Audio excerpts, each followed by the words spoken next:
alhamdulillah hari ini Allah jumpakan kita, Pak Jenderal Sugiarto, Pak Marsikal Sugiarto. Assalamualaikum warahmatullahi wabarakatuh. Subhanallah. Pak Didi bisa tolong kursi itu dua lah, yang dua itu tadi. Ya, meja reha. Teman-teman kalau mau bertanya silahkan bertanya, silahkan apa yang mau ditanyakan. Beliau ini inspiring, kisah hijrah beliau ajib, surajib, ajib betul. Ya, ajib benar. Taruh ini, miringin satu, satunya miringin. Nah, ini buat standar. Oke. Bismillah. Ini ada Jais dari Denpasar Barat. Ada Aidia dari Sumatera Barat, ada Tokfen, siapa nih, salam santun Kang dari Azwar dari Ternate, Bilal dari Flores. Ada nih dari Bukit Tinggi. Dunia, Masya Allah. Pak Jenderal, pagi sedikit sih, kita tak lama-lama, bicara waktu lama karena sekarang kan lagi social distancing nih, kita ikut arahan daripada pemerintah kita, ulil amri kita, pada ulama, disuruh jauh-jauh ya kita jauh-jauh saja. Subhanallah. Subhanallah. Oke. Bismillah, Pak Jenderal. Apa, enggak sedikit aja nih. Apa perbedaan hidup dulu dengan dunia yang begitu dahsyat, jabatan yang tinggi, kemuliaan di sana sini. Oh, tidak ada sunnah dalam diri. Mana foto tadi lihat? Mana foto lama coba lihat? Foto masa muda. Ini teman-teman sekalian. Ini beliau dulu nih.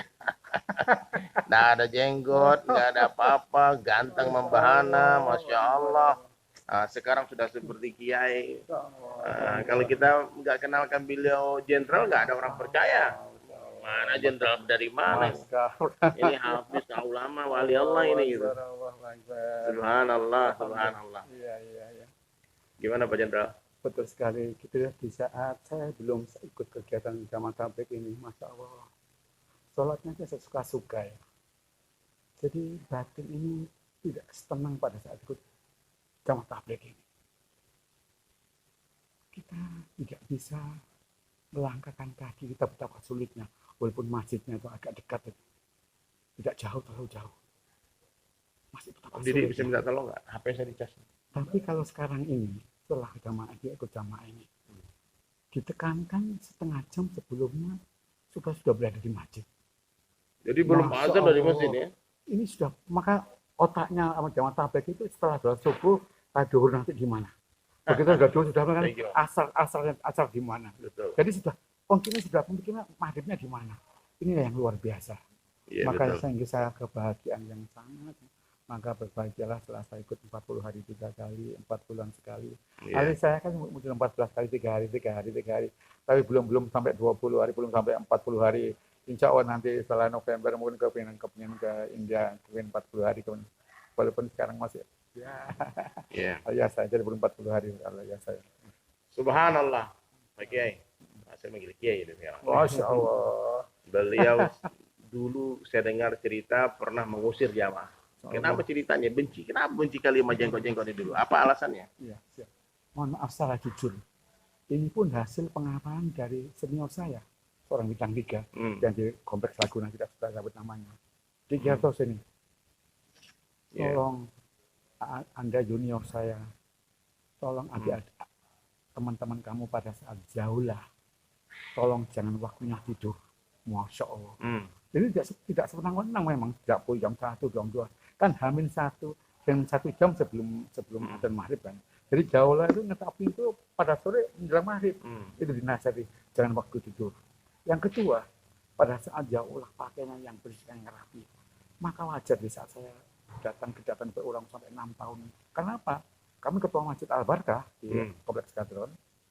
Dan datang ini orang itu dengan wangi begitu banyaknya. Ini alat-alat apa ini? Saya takut kalau apa ayam sesat. Maka wajar. Jadi takut dulu mengusirnya dulu itu karena kecintaan kepada agama juga rupanya. Cinta juga ketua masjid. Gak mungkin masyarakat nunjuk saya. Mohon maaf ya, kalau kita dulu di Masjid Al-Barkah itu 5 komponen ya. Pertama kali adalah pengurus lama. Setelah pengurus RT dan RW ikut dilibatkan dalam pemilihan itu. Setelah itu langsung sesepuh-sepuhnya itu. Sesepuh-sepuh di kompleks itu harus diambil. Yang keempat adalah ibu-ibu majelis taklim ikut pemilihan juga ikut. Dan yang kelima jangan lupa remaja-remaja. Jadi tidak bisa sekarang. Semua pilih ya. Jadi dari 5 komponen itu untuk memilih. Ada calonnya agak salah, ada 3 dulu A, B, C. Maka terpilihlah saya. Dan sekali lagi Maka wajar pada saat teman-teman saya ikut gini, kamu ini nggak seakan anak kamu kau tinggal. Loh, saya pasukan PBB di Kamboja, 9-10 bulan lebih ini. Meninggalkan anak istri. Tidak ada satupun terdengar di telinga saya. Kamu gak sayang anak, meninggalkan anak Mayor Giarto, kamu masih Mayor Giarto, kau tinggalkan anak ke Kamboja. Gak pernah. Ini baru iktikaf 3 hari di Masjid Al-Barkah di Komplek Halim. Kamu gak sayang anak keluar 3 hari, kau tinggalkan dulu anak 10 bulan. 10 bulan tenang aja. Gak ada komplain. Gak ada komplain. Sekarang 3 hari, maka hari kan sungguh dan sungguh. Wasiat itu 3 wasiat. Pertama kali adalah Nabi. Bicara Nabi kan nggak boleh sepotong-potong kan? Surah, Sirah, Sariro yang terakhir misalnya. Pikir Rasulullah. Umati, asolah. Jadi bukan yang lain, sholat. Dan diingatkan Nisa. Yang kedua, ulama terdahulu. 7 tahun ajari sholat anakmu. 9 tahun perintahkan sholat anakmu. 10 tahun nggak sholat, tolong dipukul dengan kasih sayang. Dan dipukul sampai mati, dipukul sampai mati. Ayah saya polisi, mohon maaf nih. Saya taman kanak-kanak Katolik, SD Katolik, SMP Katolik. Tapi apabila maghrib masih di rumah, disambret dengan penjalin rotan. Jadi ya, loncat, langgar. Nah sekarang suaminya lihat TV, istrinya lihat TV, anaknya main HP dan lihat TV. Ini fakta. Siapa yang salah? Jangan salahkan mereka. Aku yang salah karena belum menutup pintu ke rumahnya. Allah. Yang ketiga, ya ini wasiat apa? Sunan Kalijogo. Tidak saya tambah, tidak saya kurangi. Sunan Kalijogo wong Jawa. Pak Sugiarto juga wong Jawa. Yen wis teko titi mangsane. Yen wis teko zamane kali ilang kedungi pasar ilang kumandangi. Wong wadon ilang wirangi. Wong lanang ilang kawibawane. Enggal nger. Topo lelono. Jajah desa Milangkori. Suwene 4 sasi nger. Ojo pati-pati bali kowe sebelum dapat Bang Sri Sangyang buat nyetak kalimat soto sadat. Saya ulangi lagi. Penting ini, penting. Itu syair Sunan Kalijaga ya. Dasar 4 bulan. Ini yang penting ini. Karena banyak rekan-rekan kami AD, AL, AU, polisi. Apa dasar 4 bulan kamu ngarang-ngarang aja. Yen wis teko titi mangsane. Artinya? Yen wis teko pada suatu saat tiba waktunya. Iya. Yen wis teko titi mangsane. Yen wis teko titi mangsane. Yen wis teko zaman tiba. Kali ilang gedunge. Agama sudah tidak pada dasar Al-Quran dan hadis. Sudah enggak ada. Sudah enggak gitu. Hilang gedungi, pasar hilang kumandangi. Pasar hening, enggak ada ribut lagi di pasar. Tidak dari assalamualaikum enggak ada. Apalagi salaman. Tuh saya dulu masuk SD, SMP kelas 1 itu disuruh belanja. Assalamualaikum, Mbak. Waalaikumsalam, Nak. Mbak, diutus ibu beli belanja 5.000 ini kemiri, berambang merah dan bawang merah, buah. Bawang merah dan lombok merah. Setelah selesai ini lalu salaman, assalamualaikum Mbah. Sudah tidak ada lagi sekarang. Hilang itu. Tinggal masuk mall, bawa keranjang, masukkan sodokan kepada bendaharanya. 90.000 Pak Haji, 100.000 kembali 10. Gak lagi assalamualaikum, langsung masuk mobil. Hilang kumandangnya. Hilang kumandangnya. Wong wadon hilang wirangi. Perempuan hilang malunya. Ya. Dia berpakaian tapi telanjang. Tidak pakai tutup aurat. Tutup aurat itu bukan perintahnya Haji Anton Barul Alam. Mohon maaf. Komisaris Jenderal Anton Barul Alam pada saat Irjen Kapolda Jawa Timur. Hei Polwan, aku amirmu. Kuperintahkan kamu dari rumah menuju sini tutup aurat. Tutup aurat. Bukan perintah Allah Subhanahu wa taala. Terhitung 1 Juli 2016. 2000 hari Jumat. Kowal, wanita udara, PNS, semua berhijab. Pakai, ya Muslim tentunya, pakai hijab. Masya Allah. Pahalanya tahu nggak? Ngalir ke Pak Haji Anton Barul Alam sampai kiamat ngalir terus. Masya Allah. Apa kamu tidak agama? Mohon maaf yang pemerintah? Bukan. Apa rektor IAIN? Enggak. Jenderal polisi. Jenderal polisi yang nanti kita undang beliau juga nanti insya Allah ya di acara ini. Ya AKBRI polisi, AKBRI udara. AKBRI yang mana kok bisa begitu? AKBRI yang sudah ikut 3 hari. Bukan IAIN Anton. Anton bukan masuk pondok pesantren. Ikut 3 hari. berubah pikiran. 3 hari ini ngapain sih di masjid, Pak? Itulah yang 3 hari, masa banyak orang nggak bertanya. Orangnya belum ngalami, aduh jangan-jangan aku suruh baca, jangan-jangan aku, aduh jangan-jangan. Ikutlah 3 hari, pasti kepingin 40 hari. Sudah 40 hari, ya kepingin 4 bulan. Cicipin aja lah. Sama dengan pada saat umroh, gembira, bahagia, tolong dicicipin. Wong lanang kilang kawi bawa nih. Sudah tidak mau nasihati istrinya, anak-anaknya, wah gak nurut semua. Enggal, topo lelono. Jalan-jalan. Jalan bergerak. Tapi jalan-jalan. Lelono. Topo lelono. Jadi bukan dikir terus di Halim. Dikir terus di Jali Sampurno. Dikir di Keranggan terus. Dikir terus. Topo lelono. Bertapa jalan-jalan. Jajah deso Milangkori. Suwe ini patang tadi. Lamanya 4 bulan. Jajah deso Milangkori maksudnya? Datangi dan desa-desa. ngajak desa-desa. Jadi maka alhamdulillah mudah-mudahan dengan ulama Ustadz Somad, saya bukan dai, saya penceramah agama, ilmuku di luar negeri Arab sana, aku sampaikan agama. Yang dai itu loh, yang dari kampung ke kampung jalan kaki itu, dari gunung-gunung itu dai. Waduh, aku seneng saya mendengar ucapan itu. Ini Pak Abdul Somad, mudah-mudahan beliau dengar. Dia lagi live sekarang juga. Live, mudah-mudahan. Kemarin kita live di sana. Dai. Kan aku penceramah sudah penuh semua, langsung saya bicara. Aduh ya Allah. Masya Allah, Masya Allah. Satu yang terakhir sebelum bubar. Apa bedanya ahli ibadah dan ahli dakwah? Ahli ibadah sudah haji, sudah umroh. Puasa Senin Kemis, malam tahajud, setiap sholat waktu di depan. Begitu ditanyai, kakakmu, Pangdam di Ponorogo sana. Adikmu, dokter yang terkenal di Surabaya. Anakmu, calon-calon jenderal. Tetanggamu, ngapain ngurusin tetangga? Ditanya tetangganya, ngapain? Lu gue. Lu gue. Ditanya tetangganya, ngapain ngurusin tetangga? Ini ahli ibadah. Meninggal, mati saing. Tutup bukunya, tutup mereka tutup. Malam gak tahajud, ditutup. Tapi ahli dakwah seperti beliau ini ngajak. Sudah mati di dalam kubur. Yang diajak langsung berangkat haji. Dapat pahala haji. Takbir. Masya Allah. Begitu ngajak tetangganya nggak pernah sholat. Begitu sholat haji langsung 3 bulan berangkat umroh. Dapat pahala umroh. Umul fardu. Ini mengalir terus sampai kiamat. Maka yang kowal, wara yang pakai jilbab itu kuwabe ngalir ke Haji Anton Balu Alam. AKB, polisi yang sudah ikut iktikaf 3 hari. Saya pernah dengar cerita dari Mas Syekh, Pak Jenderal. Beliau tanya sama jamaah, anybody know who's Tufail Ad-Dawsi radhiyallahu an? Dibayar pakai bahasa Inggris. Ada yang kenal dengan Tufail Ad-Dawsi? Senyap masjid, ada yang kenal. Anybody who knows the Abu Hurairah radhiyallahu an? Semua angkat tangan. Abu Hurairah masyhur, alim, merawikan 5.000 hadis. Tapi kata ulama tadi, meskipun kalian tidak mengenal siapa Tufail Ad-Dawsi radhiyallahu an, tapi semua ulama sepakat surganya Tufail Ad-Dawsi di atas surganya Abu Hurairah. Kenapa? Yang mengajak Abu Hurairah masuk Islam adalah Tufail Ad-Dawsi radhiyallahu an. Maka dakwah tidak perlu ilmu. Tuh, Pak Kianto jangan macam ini. Dakwah diperlukan keyakinan sempurna. Keyakinan. Apa contohnya? Abu Bakar hari ini masuk Islam. Langsung dakwah. Langsung ngajak 4 orang. Besok langsung 5 orang lagi. Gak belajar ngaji dulu. Aku tak belajar sholat. Hari ini masuk Islam. Ngajak 4 orang. Besoknya ngajak 5 orang. Ini menunjukkan bahwa dakwah ngajak. Walau ayat. Sampaikan walaupun 1 ayat. Ayo nonton bola. Gak perlu aku jagoan bola. Kalau ayo main bola, aku harus pintar. Ini namanya dakwah ngajak. Bukan ngajar ya? Bukan ngajar. Kalau ngajar, sekarang aturannya jadi ngajar S1 harus S2. Yang ngajar S2 harus doktor S3. Ini aturan ini.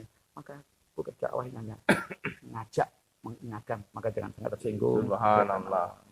Jadi sahabat sekalian, beliau awalnya dulu, bapak kita, ayah kita ini, orang tua kita, Pak Jenderal Sugiarto, mengusir-ngusir jamaah tabligh yang datang mengajak beliau, yang datang silaturahmi ke masjid-masjid beliau. Bukan karena kebencian, tapi karena khawatir ini sesat. Jadi dia mengusir dulu tuh kalau kata guru kita. Mengusir jamaah, orang yang mengusir jamaah karena dia menjaga agama. Ya, karena kekhawatiran dan kebodohan dia waktu itu, dia dapat pahala. Dia mengusir karena Allah. Dia nggak mau masjidnya kotor, dia nggak mau masjidnya ini semua ada paham-paham sesat datang. Nah, informasi datang nggak benar kan. Jadi kita yang bergerak ya, kita sabar. Ketika ada orang usir sabar, karena kita nggak pernah tahu ya, Abu Bakar radhiyallahu, Sayyidina Umar radhiyallahu anhu yang mengasah pedangnya hendak membunuh Nabi sallallahu alaihi wasallam. Ternyata Nabi katakan kalau ada nabi setelah aku, Umarlah nabinya. Saya memandang Pak Jenderal Sugiarto itu terbayang sosok Sayyidina Umar bin Khattab radhiyallahu anhu. Allahu Akbar. Terbaring di sisi Nabi sallallahu alaihi wasallam. Pak Jenderal istiqamah terus dalam dakwah. Dan juga beliau didapat, kalau kata bahasa umumnya, karma. Karma. Dulu suka ngusir jamaah, beliau ikut dakwah, beliau pun diusir. Yang usir siapa itu ceritanya? Masya Allah. Babinsa yang ada di Sukabumi, contohnya adalah saksinya adalah Kolonel Edi dan Ngaus Bukom Bahri, Pak Bahri. Kurang ajar, siapa yang nyuruh aku Babinsanya? Sudah lapor SD. Mana KTP-nya? Di ngotot, KTP-nya mana? Keluarkan cepat. Pakai sorban, pakai gamis, sudah nggak tahu ini jenderal ya. Keluarkan KTP-mu mana? Maka saya karena sedikit saya Anda kelihatan Kolonel Edi, sekarang udah Kolonel, Pak Edi tolong keluarkan. Dimintai KTP kok langsung tak ke temannya. Begitu teman saya Pak Edi menyatakan gini, KPA-nya kan dari tangan Kolonel. Siap teman, siap kan. Kok bentar-bentar di jenderal mas kau pertama dia kok bangga. Maka aduh ampun, jangan aku dulu juga seperti Anda 6 tahun. Sambil aku meneteskan air mata, saya menangis pada saat itu. Pada saat dimarahi oleh Babinsa yang kopral tadi, aku nangis karena mata teringat pada saat yang musuh 6 tahun. Inilah hadirin kami hormati. Maka karena dosa yang begitu banyak itu saya, maka sekarang kalau beliau keliling kemana manusia ketemu lagi. Ini apa ketemu lagi. Di sini hadirin, dasar untuk keluar tadi, keluar 4 bulan lagi, bukan ngarang-ngarang. Yang wis teko ini mangsane. Yang wis teko zaman nih. Kali ilang gedung pasan yang omah dan ilang wirangi wong lanang ilang kawibawane enggal topo lelono jajah desa Milangkori suwe ini patang sasi nggih butuh pati-pati Bali kuwi sebelum dapat uang sirisan kok senjata keling soto. Inilah dasar dakwah. Maka saya berani di Mabes TNI menyampaikan, di Mabes Angkatan Laut juga menyampaikan, seandainya Wali Songo tidak datang ke Jawa, ini pada kasarnya Pak Suparno ya, Khotib Jumat.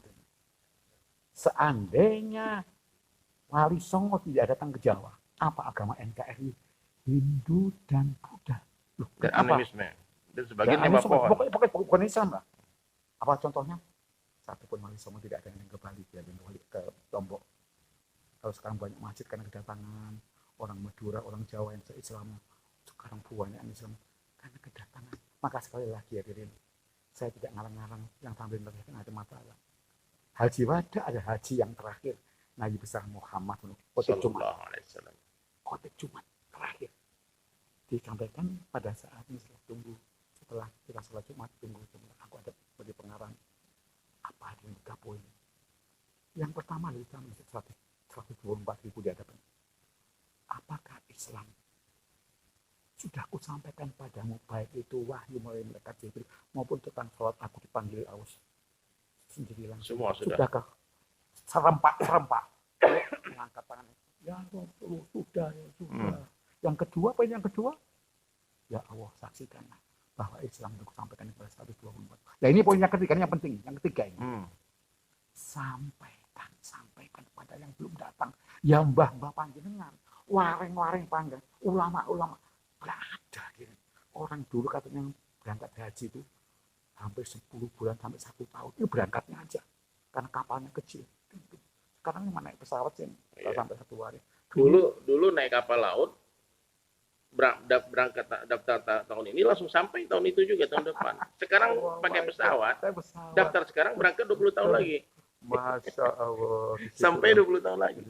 Hilang barokah. Sampaikan hilang dakwah. Jadi namanya para sahabat tadi langsung menebar seluruh alam. Menyebar. Hanya yang tertinggal 10.000 aja Mekah Madinah, 114.000 di Mekah nggak ada, Madinah nggak ada. Dakwah. Saya pernah pengalaman juga Pak Jenderal. Saya lagi keluar 3 hari di Bali. Di Bali itu kami lagi gerak di markasnya Raider tentara kan. Nah, di Raider di Bali ya, dekat airport Ngurah Rai. Di hari ketiga ini kami habis musyawarah pagi, habis sholat subuh sebayan kan. Kita nunggu jemputan, kita udah mau pulang. Udah mau pulang. Tiba-tiba datang 1 orang tentara, bawa senapannya dia. Dia berteriak, dia bilang, saya hitung sampai 10. Kan? Kalau kalian tidak keluar, saya tembak semuanya. Masya Allah. Saya bilang sudah tembak. Apa diam kalian? Karena saya lihat dari pagi itu dia udah lari 10 kali lupa lapang, udah berkeringat, udah push up, mungkin udah kena tampar sama komandannya semuanya kan. Ini kita lagi makan-makan ngopi-ngopi di masjid. Dia bilang pemalas kalian semua nih kan. Saya bilang Pak, mohon maaf Pak, kami lagi nunggu jemputan. Nah, sekarang angkat. Kami Pak angkat barang-barang untuk nangis-nangis Pak gitu. Tapi aku mau Bang jangan tembak Bang. Saya hitung 9 katanya. 8. Kami aja berdiri di pinggir jalan. Jamaah semua duduk di pinggir jalan nungguin jemputan. Sudah saya bilang ya Allah, ini ujian dari dakwah. Dulu Nabi lempar batu, kita baru diusir kayak gini, baru diancam kayak gitu kan. Selesai. Berapa bulan kemudian ada istimewa di Lombok. Istimewa saya ke Lombok, tiba-tiba ada satu orang peluk saya. Dia peluk, dia menangis sejadi-jadinya. Dia peluk saya. Terus dia bilang, saya siapa orang? Saya nggak kenal. Karena wajah dia udah berubah. Karena dulu dia masih belum sholat kan. Tapi dia bilang, Ustaz, masih ingat ya Ustaz? Siapa kamu? Dia bilang, disebut nama dia waktu itu. Saya ingat, Mas No, apa siapa namanya. Dia bilang, yang menembak Ustaz itu. Masya Allah. Saya bilang, saya pun menangis. Saya bilang, kenapa Bang di sini Bang? Saya dipindahkan habis itu Bang. Saya dipindah tugaskan habis itu. Kemudian di sini saya ikut 3 hari. Saya dari dulu berbulan-bulan cari nomor telepon abang mau minta maaf. Ternyata benar ketika kita disusahkan dalam dakwah, ketika kita dizalimi, diusir, diludahin, saya pernah diludahin juga. Oh, pokoknya semua romantika dinamika dakwah ini adalah terasa Pak Jenderal. Ya, saya dari tahun 2001 mulai kenal dakwah ini kan dan mulai aktif totalnya tuh ya. Saya berangkat 4 bulan itu 2003 atau 4 bulan. Subhanallah. Saya bisa pahami, ketika kita dizalimi dalam dakwah, itulah saat terindah untuk berdoa. Dia bisa mendengar bayannya Syekh Abdul Wahab di Bangladesh. Dia katakan begini Pak Jenderal, ketika kamu disusahkan dalam dakwah, ketika kamu sakit, ketika kamu keluar jalan Allah, doa yang paling aku khawatirkan adalah doa minta sembuh.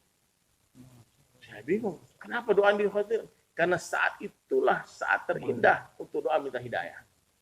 Ketika orang berkeringat, diusir, diludahin, mau diancam, mau dipukul, kadang-kadang kita jamaah dipukul. Jangan doa jelek. Jangan doa jelek. Doa minta sembuhnya nggak di. Ini ibaratkan Allah Ta'ala bagi kita satu martil besar. Kata Allah, kau pukul apa sih yang kau mau. Ada batu besar di dalamnya berlian. Malah kita pukulkan itu martil ke ini, ke mana? Ke telur. Jadi ketika orang khuruj fisabilillah, orang berjuang fisabilillah, dia berdakwah, kemudian dia disusahkan, setelah itu dia berdoa cuma minta dunia, dia berdoa cuma minta sembuh, minta ya Allah, masalah-masalah dunia saja. Itu seperti orang yang memecahkan telur dengan martil. Nah, itulah saat kita. Jadi waktu memang diusir itu Pak Jenderal, saya doa ya Allah, beri hidayah orang ini ya Allah.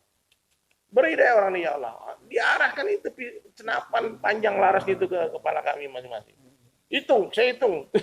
Kami itu kucar-kacir, angkat kompor, angkat ini semua kan duduk pinggir jalan.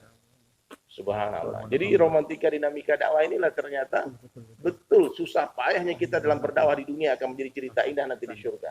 Jangan di surga, di dunia pun jadi cerita indah.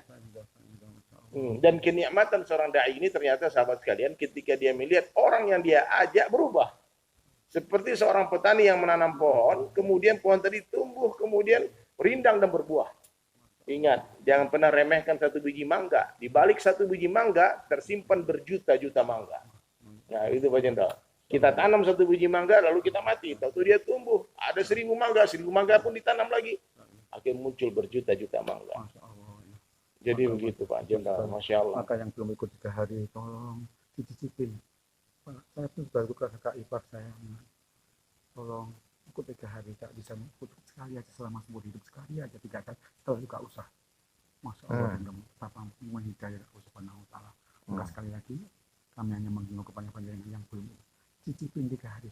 Jangan berkomentar tentang jamaah tabligh sebelum itu 3 hari. Sekali lagi, jangan berkomentar tentang jamaah tabligh itu begini sebelum itu 3 hari.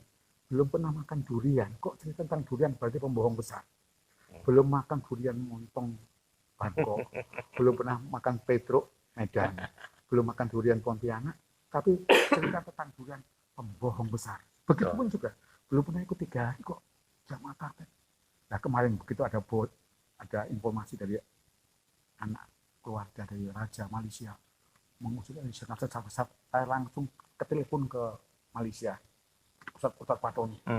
Itu bukan anggota raja, itu hanya anak remaja saja yang sakit hati dengan jamat tadi. Jangan-jangan pun sakit hatinya mungkin diajak berapa kali nggak mau langsung marah. Nggak tahu. Jadi ada orang-orang yang hasad hatinya. Pak Jenderal, saya memahami ya. Orang-orang yang bersih hatinya melihat jamaah, bersih hatinya. Nggak ada alasan memuji jamaah. Jamaah datang nggak minta upah. Jemaah datang dengan keikhlasan. Dia nggak memperkenalkan aku jenderal, aku artis. Yasin 21. Bismillah. Ittabi'u malah alukum ajru wa humutadun. Ikutilah orang-orang yang tidak minta balasan. Tidak minta upah. Tidak minta isi nyamuk. Tidak minta jemputan. Tidak minta makan. Masuk kurang apa lagi? Kalau panjenengan nggak percaya, mohon maaf ini. Surat Yasin 21. Hanya mereka lah orang-orang yang Allah beri hidayah. Jangan. Ikutilah pada orang yang tidak minta balasan. Yasin 21 tahun depan, Yasin 21. Ini yang saya meneteskan air mata. Pantesan saya aku 6 tahun betapa besar dosa aku ngusir jamaah tablak itu. Maka sekarang ini bagaimana cara upayanya? 40 hari 3 kali. 4 bulan sekali. 3 kali. Berapa bulan lagi kita habis ini? Allah. Ajak master juga, Umi ajak master juga. Jangan lupa 8, 9, 10 November. Hari-hari pahlawan. Mohon dengan hormat yang mendengarkan ini. 8, 9, 10 November di Yogyakarta di Masjid Agung Kauman di Yogyakarta. Insya Allah lebih 50 jenderal yang pensiunan ke sana sudah diasis oleh Hamengkubuwono ke-10, diasis oleh Gus Napatilas Jenderal Sudirman ya. Mudah-mudahan Pak Gatot sudah dulu 2018 1 Oktober hadir Pak Gatot. 1 Oktober mudah-mudahan Pak Gatot juga dengar ini. Mudah-mudahan sudah kami janji 8, 9, 10 Napatilas Jenderal Sudirman berangkat 10 November hari pahlawan. Berpindah dari masjid ke masjid. Oke guys, sahabat sekalian, ini nikmat dan sudah menjadi fitrahnya manusia. Kalau dia merasakan nikmat, dia pasti bercerita. Itu Pak Jenderal ya. Jadi kalau orang dia stay di satu hotel bintang 5 yang indah di Bali. Dia guling-guling di bawahnya ternyata ada kolam renangnya langsung. Dari kamar tidurnya, dia langsung itu videoin, dia foto kirim ke temannya. Kasih tahu, bro, kamu tahu gak, aku tinggal di hotel ini bagus banget. Dia terbaik. Kalau kau ke Bali, kau harus tinggal di hotel ini.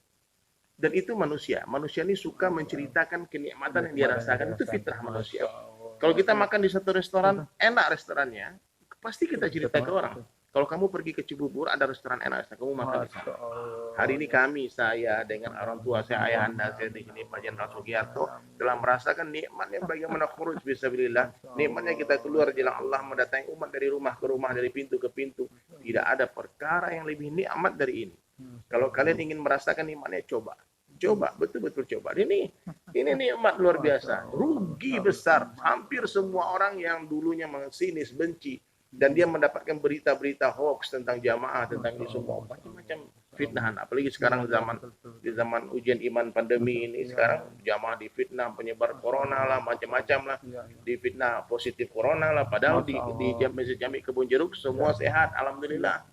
Terus yang kedua, tes yang kedua clear, tidak ada clear semua. Tapi saya luar biasa, saya kan telepon markas, saya minta izin sama orang tua kita, Amir kita, Pak Cecep Firdaus. Apa jawaban beliau? Jangan dibalas, jangan diluruskan, jangan dibantah, kita fokus dakwah saja. Yang penting kita sehat. Ketika kita dizolimi, saat terindah itu berdoa hidayah, doa hidayah. Jangan sampai kita bantah nanti orangnya kemudian sakit hati, kemudian buat fitnah lagi, akhirnya kita susah. Kita bantah lagi, dia bantah lagi, akhirnya kapan dakwahnya? Subhanallah. Jadi sahabat sekalian ingat, ketika kalian menzalimi seseorang dan orang itu diam, dia tak membalas, dia sujud, dia mengadu kepada Allah, kalian dalam bahaya. Nah, dua saja. Kalau Allah tak bagi hidayah, Allah akan hancurkan kalian sehancur-hancurnya. Saya dari Sulaiman, ini Pak Jenderal Marsikal Sugiarto. Marsikal pertama Sugiarto yang notabene pernah mengajak Sekjen Kuantanas, Letnan Jenderal TNI Yunianto Harun senior saya 1976, titiknya Pak Amiruddin. Begitu ikut 3 hari, langsung niat berangkat umroh semuanya. Menantunya, anaknya, istrinya, semua dia ada. Setelah itu pulang dari umroh, melakukan 3 lokasi untuk pesantren. Setelah itu keluar 40 hari lagi. Keluar 40 hari, baru ikut 3 hari. Langsung 40 hari. Kemana? Malaysia, Thailand, Malaysia. Begitu mau berangkat ke Bangladesh, saling itu. Usiakan. Saya tuh lihat mata saya pulang. Setelah kita 40 hari India, Pakistan, Bangladesh, menuju langsung umroh 4 hari dengan adik Pak Arifan, itu saya pulang subuh meninggal. Innalillahi wa inna ilaihi raji'un. Tapi meninggalnya di pangkuan istrinya seperti Rasulullah meninggal. Illallah. Itulah kejayaan. Pak Jenderal, mohon maaf, di baterai handphone saya tinggal 5%. Ingat, yang penting husnul khatimah. Saya doakan kalian semua meninggal dengan la ilaha illallah. Subhanahu wa bihamdihi, subhanahu wa bihamdika, asyhadu an la ilaha illa anta, astaghfiruka wa atubu ilaik.